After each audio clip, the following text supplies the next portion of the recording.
Pak Tom Lembong menyeret nama Mulyono di kasus impor gula. Nah, begitu mau dihadirkan di pengadilan, langsung bebas tanpa syarat. Aduh, apa ini? Ternak gimana ternak? Ternak gimana sih? Apa kabar ternak? Mikir nggak sih? Yang miring terus. Yap, lagi rame nih mengenai persoalan kasus Tom Lembong, di mana Pak Mulyono lagi mencoba untuk menghindar ketika ingin dihadirkan untuk menjadi saksi mengenai soal impor gula. Nah, sahabat-sahabat, baiknya kita lanjut dulu bagaimana komentar-komentar netizen terkait dengan kasus ini yang tiba-tiba berhenti dan Pak Tom Lembong dinyatakan bebas. Halo guys, kasus impor gula. Nah, Tom Lembong memberikan pernyataan mengejutkan. Ternyata yang menyuruh impor gula adalah Pak Jokowi. Nah, ini dia videonya. Nah, saya potong dulu untuk perintah presiden tersebut ya. Saudara langsung mendapat perintah dari presiden? Iya, yang mulia. Dalam bentuk apa? Lisan atau tertulis? Dalam sidang kabinet. Sidang kabinet. Maupun langsung dalam pertemuan saya dengan Bapak Presiden. Secara bilateral di istana biasanya. Kadang-kadang juga di Istana Bogor. Ya. Dan juga melalui atasan langsung saya, yaitu Menko Perekonomian. Nah, sekarang tinggal kejaksaan. Bagaimana, apakah berani untuk memanggil Pak Jokowi, minimal dimintai keterangan apakah betul yang dikatakan oleh Tom Lembong itu, bahwa yang menyuruh impor gula adalah Pak Jokowi. Yuk, semakin banyak aja yang kena kasus dalam hal ini. Yuk, kita ikuti terus. Berikan komentar teman-teman. Apakah kira-kira kejaksaan, pengadilan berani memanggil Pak Jokowi untuk dimintai keterangannya? Kita akan tunggu sama-sama. Oke? Salam damai. Lain yang senang impor ini yang Ups, sabar Baginda Raja Mulyono, sabar ya. Niat Anda mau memenjarakan lawan politik Anda, tapi justru lawan politik Anda membuka aib Anda sendiri. Jadi gini ya Pak ya, sebelumnya selamat berlibur dulu. Semoga nanti kembali ke Solo udah fresh ya Pak ya, udah siap ketemu lagi dengan pendukung-pendukung Anda yang berwisata ke rumah Anda, dan siap malu pastinya. Salah, Anda kan nggak punya urat malu, nggak punya kemaluan, ya kan? Lupa saya. Jadi gini Pak Tom Lembong udah bebas tuh, udah denger dong beritanya pasti. Pak Tom Lembong ternyata dapat perintah langsung dari Presiden Joko Widodo selaku Presiden ke-7. Selamat ya Pak ya. Akhirnya Pak Tom Lembong bebas Pak, tanpa syarat. Harusnya dihadirkan dulu saksinya. Kenapa Bapak malah setiap kali ada persidangan jadi saksi Anda malah kabur Pak? Ini persidangannya Pak Tom Lembong Anda kabur ke Bali, katanya liburan sama cucu-cucu. Kemarin sidang ijazah Anda sendiri malah ngelayat ke Vatikan. Pak gini ya, seorang negarawan itu harus berjiwa besar, harus berjiwa patriotisme. Jangan berjiwa istilahnya kayak pengecut Pak. Sing punya sifat pengecut itu hanya curut ya Pak ya.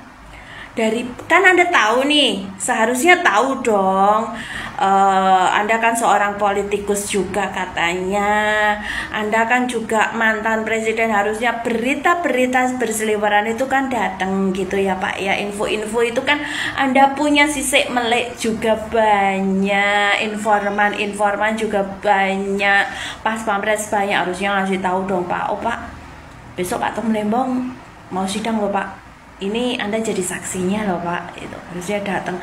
Jangan malah liburan ya Pak. Lah liburan kan cucu-cucu punya mak bapak, biarin mak bapaknya yang ngurus. Anda kok repot-repot ngomong butuh ya Pak ya.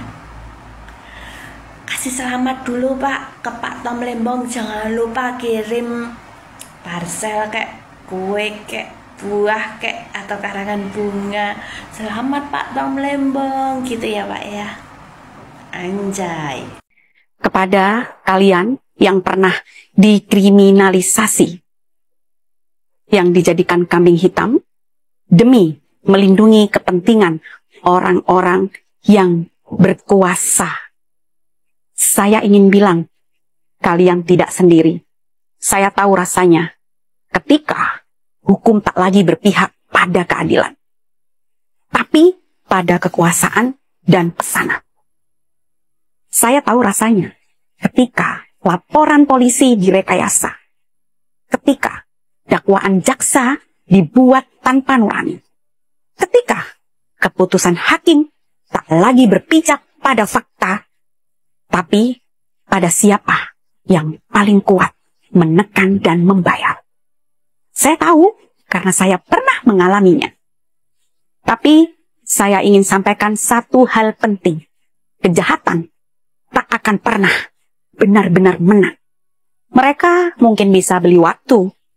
Mereka mungkin bisa bayar pengacara, hakim, jaksa, polisi, bahkan citra. Tapi mereka tak bisa menyuap Allah. Dan mereka tidak bisa menghentikan sejarah. Dulu saya pun diseret, difitnah, dizalimi, dihakimi. Padahal saya tidak bersalah. Bukti tidak ada. Fakta dipelintir. Tapi hari ini saya masih berdiri, masih bisa bicara. Dan justru saya makin kuat. Karena saya percaya tidak ada satupun kezaliman yang abadi. Mungkin mereka menang hari ini, tapi kelak mereka akan tenggelam dalam bangkai kebohongannya sendiri. Jadi, untuk kamu yang sedang menghadapi tekanan, fitnah, rekayasa hukum, atau dijadikan alat untuk menutupi kebenaran, tetaplah bertahan. Tetap gunakan cara yang benar. Tetap bersandar pada Allah. Karena kemenangan sejati bukan soal siapa yang paling dulu naik, tapi siapa yang tetap lurus hingga akhir. Allah tidak tidur. Dan doamu, wahai orang yang zizalimi, akan menembus langit bahkan sebelum air mata jatuh ke tanah.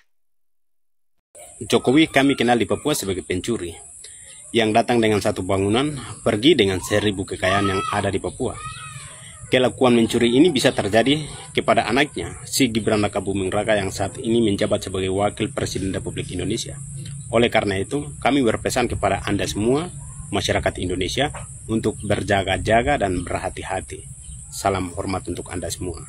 Saya ini tidak ingin anak-anak saya jadi pejabat. Yo nanti, ya nanti itu ternyata beberapa hari kemudian ya gitu pun. Jadi aku ini orang Jawa, aku ini tahu dan aku lebih tua dari Jokowi, aku lebih bijaksana dalam menghadapi hidup ini. Jokowi masih perlu membuat tipuan-tipuan hal kayak gini, masih diperlukan. Bagi orang yang udah agak lebih tambah tua sedikit, tidak perlu melakukan itu. Tidak perlu kamu ngomong, gimana lu? Ya nggak tahu saya, nggak tahu ya nggak tahu. Saya nggak campur tangan, ya nggak campur tangan dan memang tidak campur tangan kalau pemimpin beneran. Kalau ngomong tidak itu ya tidak beneran, ya janganlah. Banyak itu namanya apa? Kembang lambe, lamis. Kalau pemimpin sudah pandai berlamis-lamis.